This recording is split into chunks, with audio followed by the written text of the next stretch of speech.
I'm averse to using objects of power. I don't want to lean on things I ultimately can't trust. But the ashtray and the cigarette, smoking there forever, have their uses. The ashtray maze they conjure is an impossibly changing labyrinth that no one but the binder, and those the binder invites, can ever pass through. The things we hid in dimensional research, the things Darling studies, the danger and the risk involved, call for every measure of security and protection I could bring to the table. The maze, hands down, is our strongest lock. I gave Darling and his chosen crew license to pass through the maze. Lately, I've started to think I should revoke that license.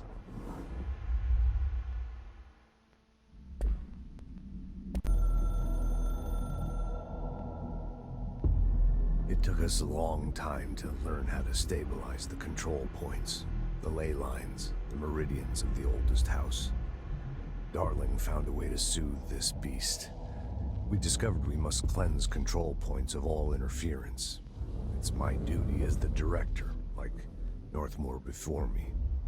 I couldn't manage it in my own house, at my home. I'll damn well do it here. Without the control points, the oldest house would swallow us alive.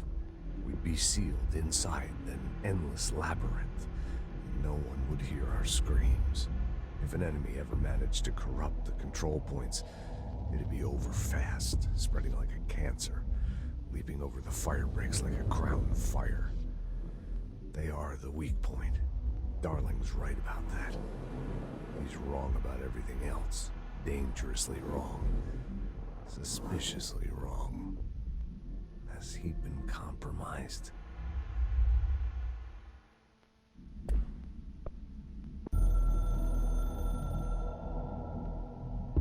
My reflection trapped in the darkness of the coffee I nurse.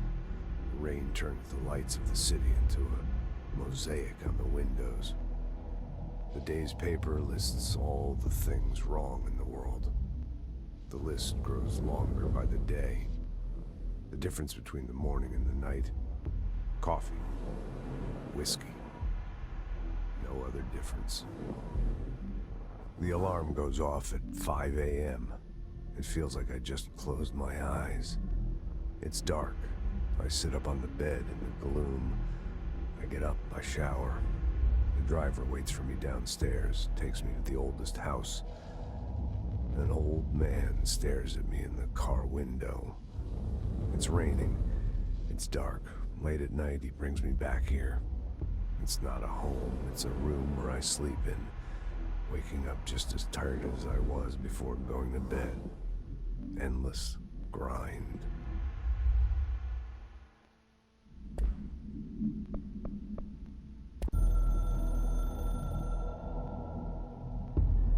I can hear the hotline ringing in my dreams, constantly ringing.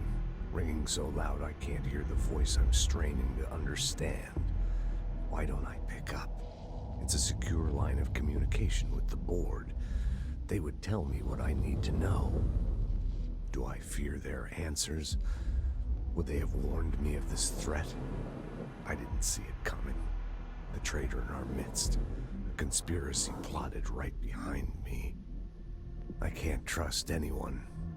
I must assume all my intel has been manipulated. The hotline is the only channel I can trust. Bind it, control it. The rule and the ritual with objects of power. It can't be tampered with. The lifeline to the astral plane and the board. I must seek guidance. Soon.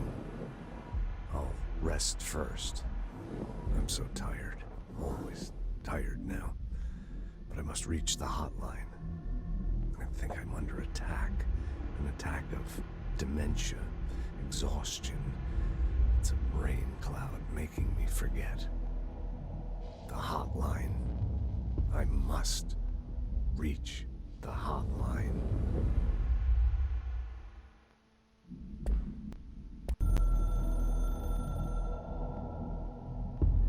So much is expected from the director.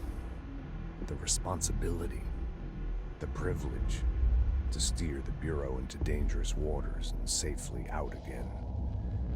To inspire and lead its people, to protect them. The board is there to advise you, but they want things in return. You hold all this in your old, trembling hands. I had to lose everything before I could see the Bureau is the director's life. There's no room for anything else. If the forces contained here escaped, we'd be dragged back into an age of superstition, terror, death. Assuming you think we ever really left that behind. Any emergency, any major containment breach, and the lockdown goes into effect. I implemented this security measure in my first years as director. I knew we were vulnerable. I'd personally seen the cost of sloppiness. I made sure the internal lockdown could only be lifted by a directorial override, only to be used when the director is confident the sectors are safe to be opened again. This way, the director is the last line of defense. And if I screw up, it's on me, and me alone.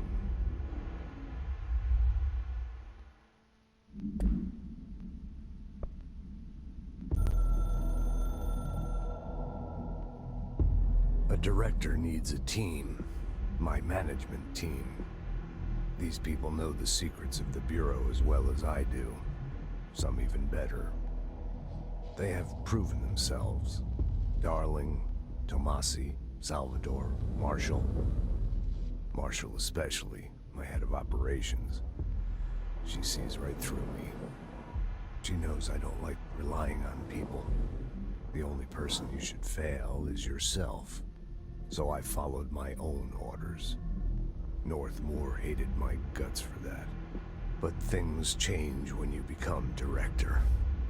You suddenly see this dark void for the horror show it truly is, filled with screaming fear we pretend to control. Sand leaks through my fingers. The roses I pruned in the garden back when I still had a family, all dead. Heat escapes my body. My thoughts are scattered. The universe keeps expanding. I can't keep up with it alone. When I forget that, things go wrong. And my team has to pick up the pieces. Damage control. To help me get out of my mess.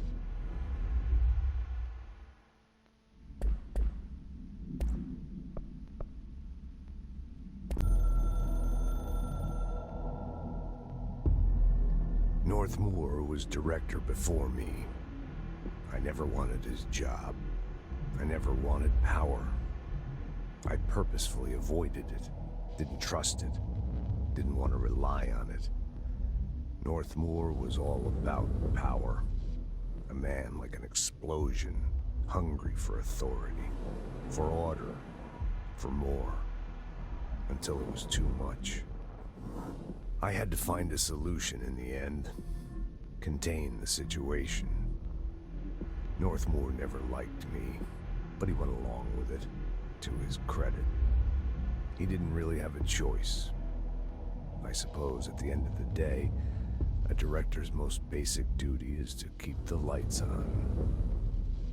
Here's to you, Northmoor. There were no prime candidates waiting in the wings, but I was there. Had been the whole time, keeping my head down, working my ass off. I had nothing to lose. I picked up the gun almost on a dare.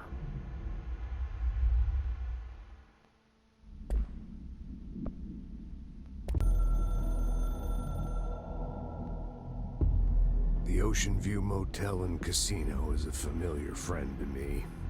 I stayed in countless motels like it while investigating AWEs across the country, back in my field agent days. Those roadside motels all bleed together like a dream. Same and Not the same. Anywhere and nowhere.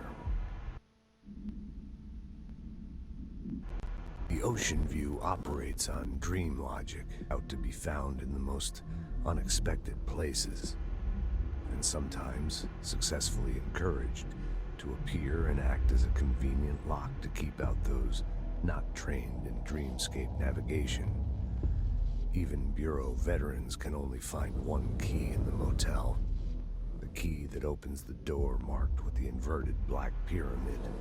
The rest, the many other doors, are still mysteries to us. We're all merely guests there. Even the board. Sometimes I need to visit, just to breathe easier for a while. It beats the numb, sterile apartment I spend my nights in, insulated from everything but myself. I guess that's where the whiskey comes in.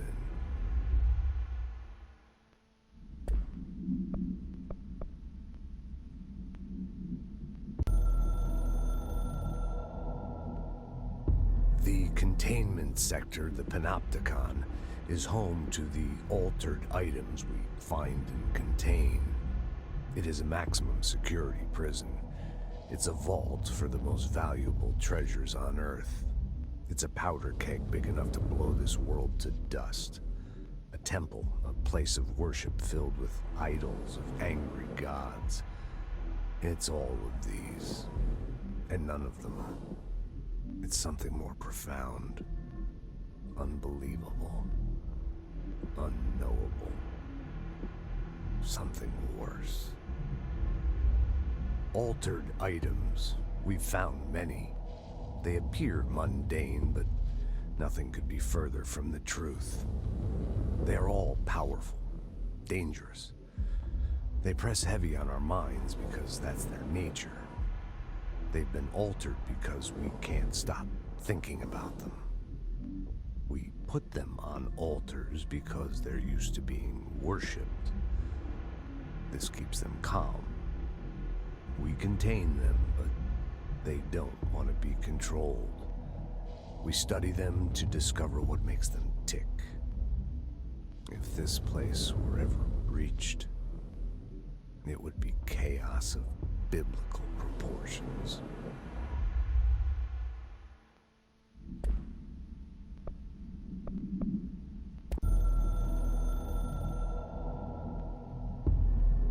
After Northmoor stepped down, I doubled every effort to find new prime candidates. There was no one. No one but me. That wasn't good enough. I pushed hard. I never wanted the Bureau to end up in that situation again. The Bureau needs a director. Always. When my time reaches an end, I want more options on the table. P1 through P5 were all false leads, dead ends, and disappointments. Then P6, Dylan Faden. He fell into our arms. No parents, they're gone, casualties of an AWE. The boy has exceptional talent. The oldest house will be his home. We'll build him from the ground up. He'll be trained and taken care of. Darling can be in charge of this project. I can't. I'll stay away. I will not fail the boy like I failed my own family, my daughter and my wife. We weren't careful enough back then. Something came home with me. I took work home. My Susanna got sick. When I realized my mistake, I wanted to bring her here for Darling to do what he could. Kate flat out refused. Civilian doctors treated our daughter, but they didn't have a clue. She died. Kate left me. Same old story. That was a long time ago. The Bureau is all I have now. And the prime candidates are our future. There are two, P6 and P7. We're spoiled for choice.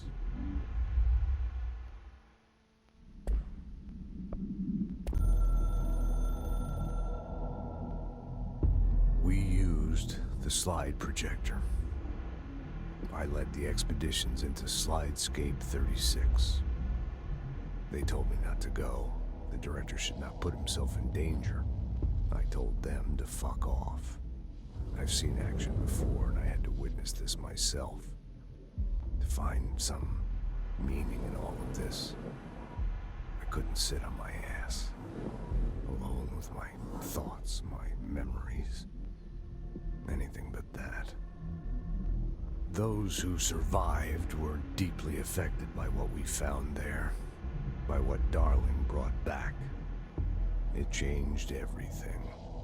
Whether that's a good thing or a bad thing remains to be seen. But I did find my meaning in that desert. A sound, like a needle drilling in, cutting through the containment suit, reverberating on the base of my skull. My whole being. Darling said it was nothing, but he was wrong. It's been there ever since, growing into a certainty, into an understanding of what's at stake here, what kind of a threat we're facing, and what must be done to stop it.